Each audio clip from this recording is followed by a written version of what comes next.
Hello again and welcome to another bearing removal and installation video featuring Boca bearings. Now today's engine is a customer's engine that I'm servicing, and it is an older Magnum XL91RFS 4-stroke engine. Now these engines are styled after the OS Surpass series, so it's got the front mounted camshaft with the bearings in the front. So we're going to be removing all bearings in this engine today, and I'll be using a different tool that I've showed previously. And let's just get right to the table and get this bearing removal and installation done.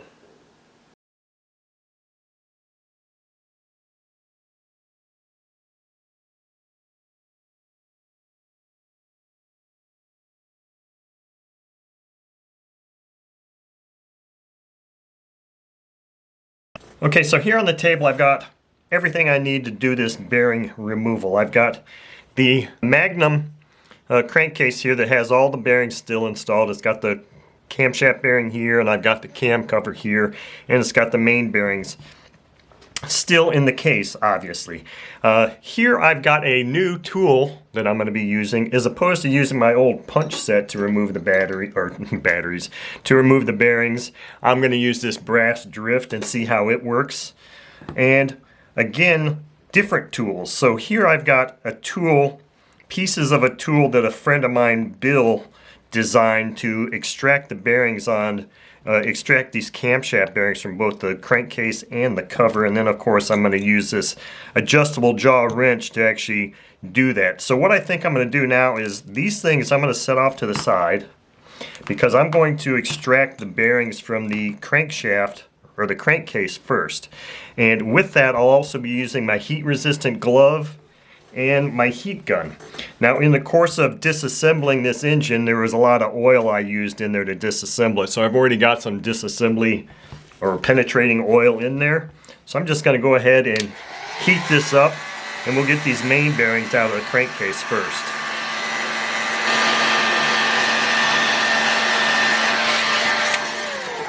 Okay, that should be enough to get this out. And I'm going to use my hardwood that I use all the time that's really in need of being replaced, and then my light hammer to tap this crankshaft out. Okay, so it looks like crankshaft is out and the bearing stayed in the crankshaft, or in the crankcase. So now I'm going to use this new brass drift and see how this works, which I don't think I like the way it's going to work right now, because it doesn't really feel like it's got a real solid edge to hit on that. Maybe it does. Let's try it. Otherwise I'm going to go to a punch that's got more of an edge on it. I think I'm going to use my punch, because these flat nose punches have a little bit more of an edge to catch that lip.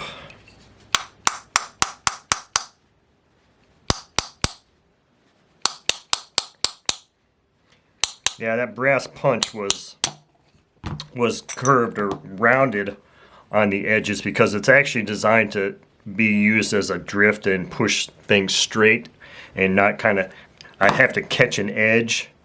So this flat nose punch is actually a little bit better suited for that. Now, let me see. I've got an edge here I can get on. So now let's see if I've got enough heat in this crankcase to get this rear bearing out. I may not have heated this up enough, because it's not really feeling all that warm to me.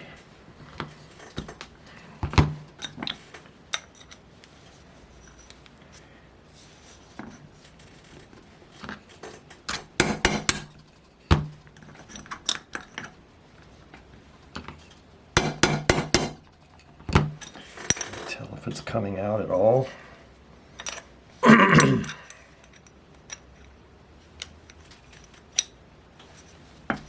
think I'm just going to have to use a little bit more heat on this guy.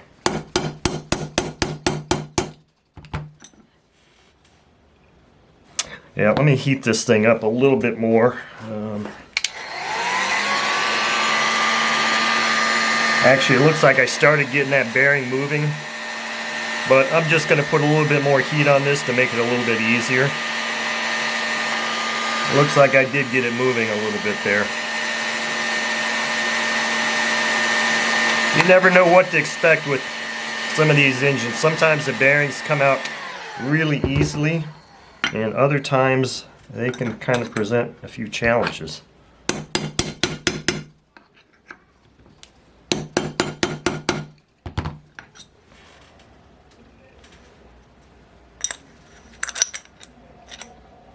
This one is one that's definitely being a little bit more stubborn. Yeah, there we go. And there's our bearing, main crankshaft crankcase bearings. So with that done, now what we can do is we can move on to utilizing this beautiful tool designed by my friend Bill.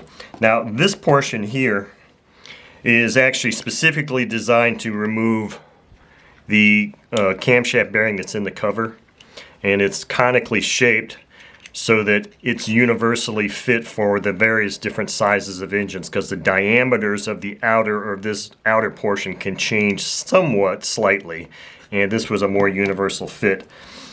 So this, I don't think I'll be using that bushing there. So this is the tool.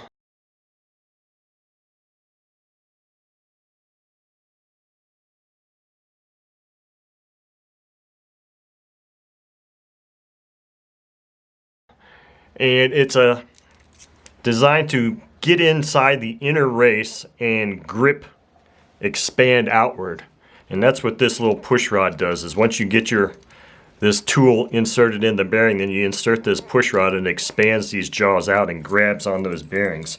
So I'm just going to go ahead and demonstrate this as opposed to talking about it. So I'm going to put it in this bushing here first without the push rod in it, and I'm going to make sure that I get full engagement there. Now I'm going to adjust this nut slightly. I'm not going to start putting any pressure on it because I need to install this rod first, and this rod needs to go all the way in.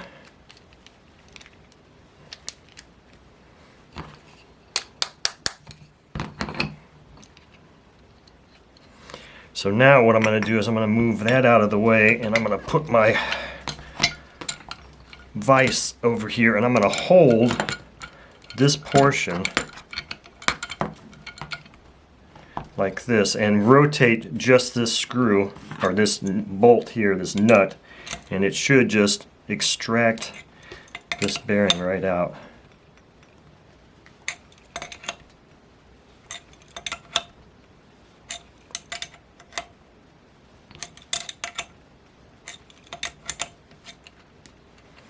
And that's all there is to it. It's beautiful. I didn't even heat this up, as you can see. Now that bearing, the hole within this bushing is the perfect fit for that bearing. So now what I need to do is I need to pull this rod out, and then I can pull this out. And so the bearing is actually still in here. It's kind of encapsulated in that beautiful bushing, and there's our bearing. Isn't that just magnificent the way that tool works? So the concept is exactly the same for doing the bearing here in the crankcase. Now what I'm probably going to have to do is I'm going to use this bushing here as a centering mechanism, but I got to make sure that I have this nut run up enough so that I can get full engagement in this bearing. Now this crankcase is still a little bit warm. Now I'm going to insert my rod in here, and it doesn't feel like it's wanting to go all the way in, which could be kind of problematic. So what I'm talking about going all the way in is this gap here. So let me pull this out. Ideally what should happen is when this goes in there, it should go flush against this one nut. That ensures that we've got full engagement here, or full expansion. Actually, it looks like maybe this knurled piece has moved a little bit, because when I first got this tool, that was exactly where it needed to be. But now as I look at this, that's actually extending this rod out of there slightly. So now it looks like I need to make an adjustment to this because really all we need is this little expansion rod to go right to the tip and not extend out there. So I was a little concerned that maybe I wasn't getting full expansion. So we'll just go ahead and install this again and see what happens. So I'm going to pull this rod out. I think I've got this set up to the right depth already. It feels like I'm fully engaged in there. Now I just want to hold that and insert this rod all the way, and now I'm just going to gently tighten that up just enough so it'll hold it in place. And I'm going to do the same thing here. I'm just going to hold this one nut or portion of the tool in place and just rotate this nut here to extract the bearing.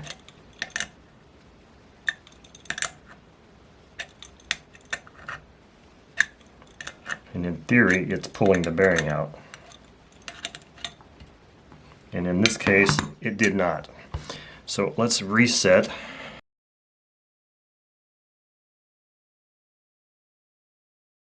Okay, so welcome back to this bearing removal and installation video. This is several days after I shot the first segment where I was having difficulty getting this cam bearing that's inside the crankcase out. I am now prepared to do that thanks to Bill, who so graciously sent me yet another version of his tool. Basically, after that video ended, I sent him an email saying, hey, I'm having some difficulties using this tool. And he sent me another one that's got a slightly thinner lip that's flared more that will allow me to get all the way inside this. And it's actually going to help me do another type of engine, also get another small bearing out. So what we're going to do is we're going to use the same process. This is a different tool. And I'm ready to extract this bearing now. So this is, as I've already said in some text comments, that this is just kind of research and development testing for this tool of Bill's that we're going to get Boca to put into manufacturing into production for everybody. So this is all good information, whether it looks like there was success or failures or not. It's all good because that's what's necessary when you're developing a product, is the testing phase and to see how well things work and how well some things do not work. So I'm basically inserting this into that bearing. It's flush in there, and I'm putting this rod in, which goes flush as it should this time, and I am just going to run that down slightly to put a little bit of pressure on it. Now in this instance, I am going to eventually here, I will put it in the vise, but I am going to heat this up just a little bit just to help with this, because Bill made it sound like this newer tool or different version of the tool is a slightly more fragile, I will say. So I want to give this thing every bit of assistance possible in removing this bearing successfully and maintain the integrity of the tool.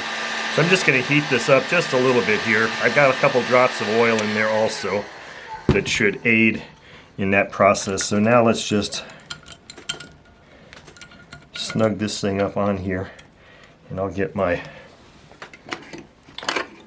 wrench out here, and it should already be set to the right size. So let's get this bearing out now. It needs to open up just a hair there, it looks like. So I'm just holding the crankcase, and I think I just felt it start to pull that bearing out.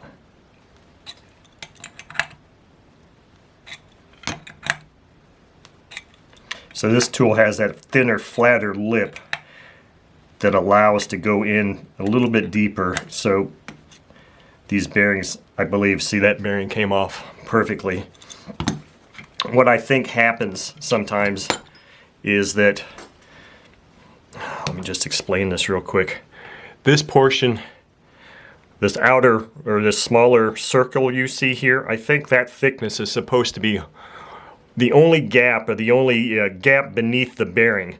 But what I found, I believe, let me pull this rod out of here, take this bearing off, is that on another engine there are degrees of amount here that can actually be inserted. So this bearing could theoretically be pushed all the way up against the bottom like it was, only giving just a very small amount of space there, and that original tool was just too thick. The extraction mechanism was just too thick to fully engage. This one with the thinner, flatter blade is. But I was able to play with the amount of play going in and out for a bearing to get that determination on another engine. So anyway, that bearing is out. This tool works beautifully just as I expected it would. And now I can go and finish cleaning up this case and the other parts and do the bearing installation portion of this video. Okay, so the table's reset, the case is clean, crankshaft is cleaned up. Boy, this crankshaft cleans up really nice using a brass brush on a bench grinder. Thank you, Harvey. This thing looks beautiful. I've got everything I need here to do this bearing installation, as well as showing all the old bearings that came out of this engine. So I've got my beat up socket extension to use as my drive to drive in the main crankshaft and the bearing. Wood block to drive in the front bearing. Light hammer. My tool from Bill to install the camshaft bearings. Crankshaft bearings. And that's all we need to do this. So I've also got a jar here that's got a little bit of lightning lube road power from Boca in here, but I think I'll put a little bit more in here. What I like to do is I just put a little pump in a glass jar, and then I just use my finger to lubricate all of these things up to facilitate the bearing installation and reassembly of the engine. This is the lubrication I like to use for doing this task, reassembly and bearing installations, because it's just a fantastic product.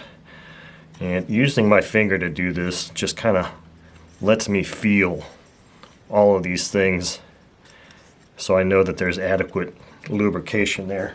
And of course I got to grab my paper towel then. So we'll move that out of the way, and we will talk about these bearings. Let me go ahead and move all of these things out of the way here for now. We'll talk about the bearings, and the first set of bearings are the cam gear bearings that I've just flipped over, kind of like a card game. I'm flipping over the cards. This kit number for these bearings is the same for just about all of these Surpass style bearings you'll find, whether it be a Magnum, ASP, OS engine. All of these basically have these same bearings. In fact, I've yet to see any that have a different kit number. And the kit number is CSK-003. Now these are fully shielded bearings, which is what I prefer, as opposed to on the lower quality engines, I'll say Magnum, ASP, they tend to use non-shielded bearings, which I don't really agree with. So I will not be removing any shields on these bearings. We're going to put them in just like that. The other set is, for the main crankshaft and front bearing, is an ENK-018. Now I believe that this probably, if you go and look at that and see the also fits under that tab, you'll see all the other engines that these bearings fit. Could be very similar to some other engines. I'm certain it is. Seldom are any of these kits one kit only, or one engine only. So let's get these bearings out and get them lubricated up, and we'll get this bearing installation completed here.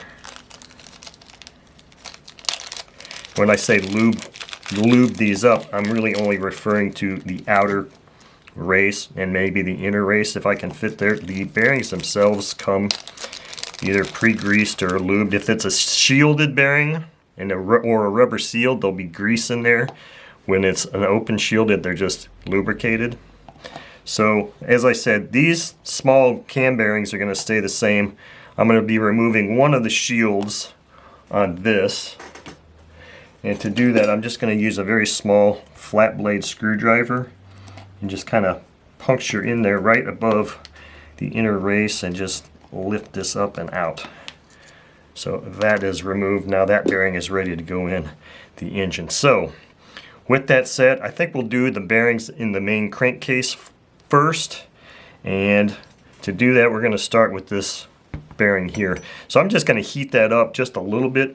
So here's the tool, the insertion tool that Bill sent that works for these. Now I've got a piece of masking tape on here because in the last segment I was saying how I think there are degrees of how much you can insert these bearings. So I wanted to make sure on another engine that's already had a bearing in there, how far in do I need to go? Actually, so I just kind of marked it using some tape so that that is my line to know that that thing is fully seated. Because I can see it just going a hair in there more. So that's why that piece of tape is there. So what I do with these is, I didn't lubricate these up, but I can do that. Did I get any lube down in, how am I going to get lubrication down in there? I may just do a little, half a pump a couple of drops to get down there, and then whatever lubrication is left on my fingers, I'll just use that here to get these bearings ready to go. So what I do when I'm installing these bearings is I'll just go ahead and put the bearing on there like this, and you can see it just fits perfectly. So now what I want to do is I want to heat this case up a little bit, but I want to find a nice flat surface that I can kind of rest it on. And what I'll be doing is I'll rest it on there like this, and then just lightly tap that in place. Now that bearing just kind of went in there right now, and you can see here the thickness of how much it needs to go in. So even though that bearing, oh cool, the bearing came out. I'm going to heat that up just a little bit just to help that go in. And I'm not going to use my glove because I'm not really heating this up for the main bearings yet. I'm just putting a little bit of heat on that section. And what I like to do with this is I'll stand it up like this and then kind of rotate it down like this, and then just kind of lightly tap that in place and see, and look at my gauge to see if it's deep enough. And it looks like I'm right there now. So there we go. Now that bearing is installed to the proper depth. Now when it comes to, I don't really need a depth gauge for installing that in the cam cover because there's a definite stop that you can see and feel. So again, the process is just the same. I'm just going to set this on a firm surface and just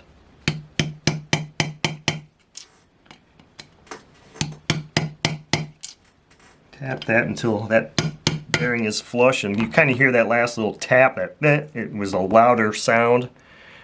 Now that bearing is fully installed. So now what we're going to do is I'm going to move this out of the way, and we're going to focus on getting this in here. So I'm going to just slide this rear bearing on the crankshaft first, if I can get it to go all the way on there. I like to put this on there first. There we go. Look at that, it's beautiful. And then what I'll do is I'll always install the front bearing first, shield side out. And the reason I do that and then do this is because that bearing acts as a centering mechanism to allow this bearing to go in there flush and straight, and it gives you the best alignment. So now I'm going to put a little bit more heat on this crankcase, put my glove on, and we'll get these bearings installed.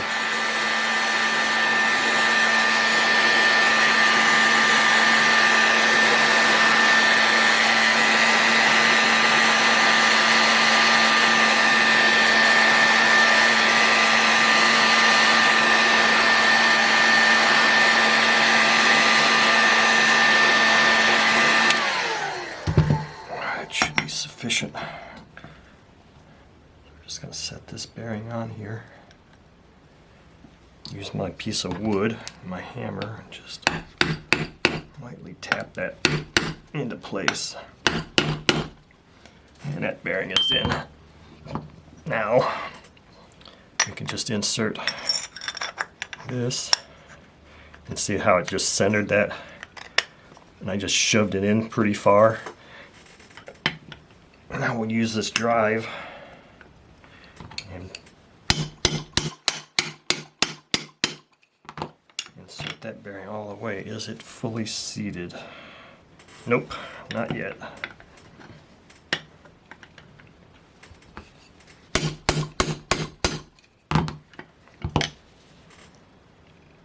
Now it looks, I'm going to put one more tap on there. I think it's fully seated, and I'll show you how you can kind of tell. I'm not hearing the sound that I normally hear on this one, and hopefully you can see. But if you look deep in there, you see the ridge here, or the area where the connecting rod, there's a demarcation zone here to here where the connecting rod runs. And if you rotate that around through there, you can see if your crank pin is still intruding upon that at all, then it's not fully seated. And this one is fully seated. So this bearing installation is complete.